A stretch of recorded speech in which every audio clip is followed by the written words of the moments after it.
क्या नाम है आपका? मेरा नाम घर का ज्योति है और शादी के बाद बिहारी जी की शादी जो मेरे शादी हुआ है पूरे रीति रिवाज से बिहारी जी के साथ हुआ है।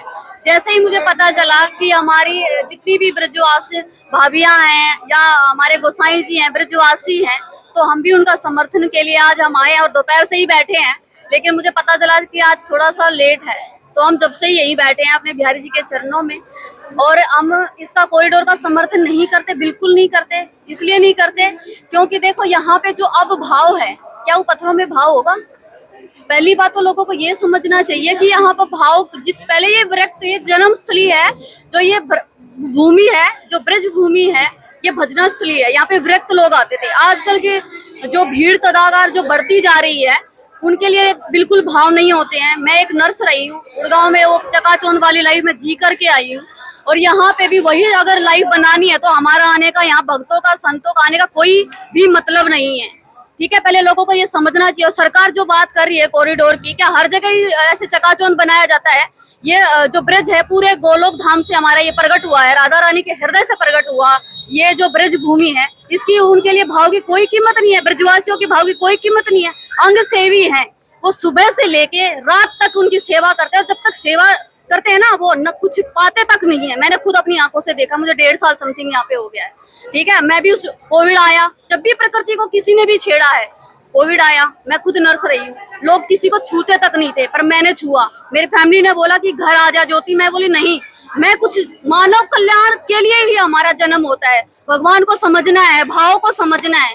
यहाँ पे कॉरिडोर बनाने की कोई आवश्यकता नहीं, मैं बिल्कुल समर्थन में नहीं हूँ। अगर सरकार को काम करना है तो यमुना जी पे कीजिए, जो वहां पे इतनी गंदगी मचा रखी है। वृंदावन, वृंदावन किसे कहते हैं पहले तो समझना ये अनिवार्य है सरकार को। उस जो लोग आकर के बोल देते हैं कि नहीं हमें तो कोई, वो एसी से बाहर तक निकलने का कष्ट थोड़ा सा भी सहन नहीं कर सकते, थोड़ा सा धक्का मार दिया, अरे तुम हमें धक्का क्यों मार रहे हो? धक्कों की वजह से जो आज हम यहाँ बिहारी जी तक पहुंचे हैं। हम बेवकूफ नहीं है जो इतनी बड़ी अच्छी नौकरी और चकाचौंध की लाइफ को छोड़ करके आए हैं। हम हमारे अंदर भाव प्रकट किए हमारी श्री जी ने, जब भी हम आए हैं।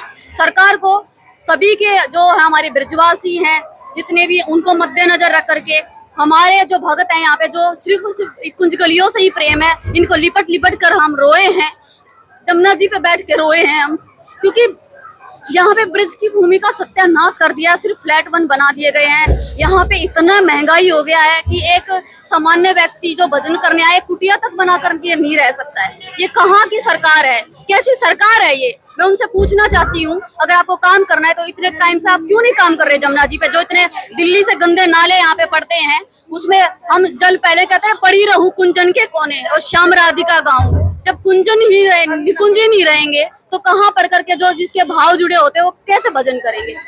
आपने बाकी बहन से ब्याह किया है। हाँ जी। और कई श्रद्धालु बाहर से आते हैं, लेकिन वो कहते हैं कॉरिडोर बना आपको कि हमें परेशानी होती है, अपने आराध्य के दर्शन नहीं हो पाते। यही बात हमने आप अभी बोला, जो इंसान थोड़ा सा कष्ट नहीं सहन कर सकता ना, वो कभी भगवान को प्राप्त नहीं कर सकता है। पहली बात तो यहाँ पे जितने ब्रजवासियों का सम्मान करना सीखो, उनको गालियां देते हैं। मैंने अपनी आंखों से देखा है, कानों से सुना है, इतनी गंदी गालियां देते हैं। यहाँ पे मार पिटाई उतर जाते हैं, मैंने खुद देखा है। और रही बात, मैंने इतने कष्ट झेले हैं। मेरा बचपन में विवाह हुआ, 18 वर्ष के थे हमने पूरा इंटरव्यू दिया है। ठीक है, एक लड़के को छोड़ना, त्याग करके दिखाओ कोई। आज की डेट में कोई मोबाइल तक नहीं छोड़ सकता है, लहसुन प्याज तक नहीं छोड़ सकता है, वो क्या महिमा जानेंगे ब्रिज की? शांति जी कह रही कॉरिडोर बनने से अच्छा होगा। अरे हेमा मालिनी जी को भी मैंने मेरो वृंदावन चैनल पे इंटरव्यू दिया। यहाँ पे ठेका होने का क्या मतलब है? आप पहले यहाँ पे सुधारो। जो हमारे जैसी तो पूरे घर को, परिवार को, सबको छोड़ करके पड़े हैं, कभी उन्होंने कभी जा करके पूछा यहाँ पे, मतलब जा करके देखा कभी ब्रिज में कि किसको क्या सुविधा? भोजन तक की सुविधा नहीं है। मैं खुद 3-3 दिन की, 4-4 दिन तक भूखी रही हूँ मैं यहाँ पे, और ब्रजवासों से मांग करके खाती हूँ मैं। वही भक्ति होती है सच्ची, जो सहन करता है कष्ट। उनको चाहिए एसी रूम, वो एसी बने यहाँ पे, वही वातावरण चाहिए उनको। पेड़ पौधे तक नहीं हमारे वृंदावन में है, सब नष्ट कर दिए। जब वहाँ हमारी जमुना जी के किनारे पे कितने पेड़ हैं, आप जाकर के देखो। कहाँ पे भजन करेंगे हमारे जैसे जो वृक्ष लोग हैं?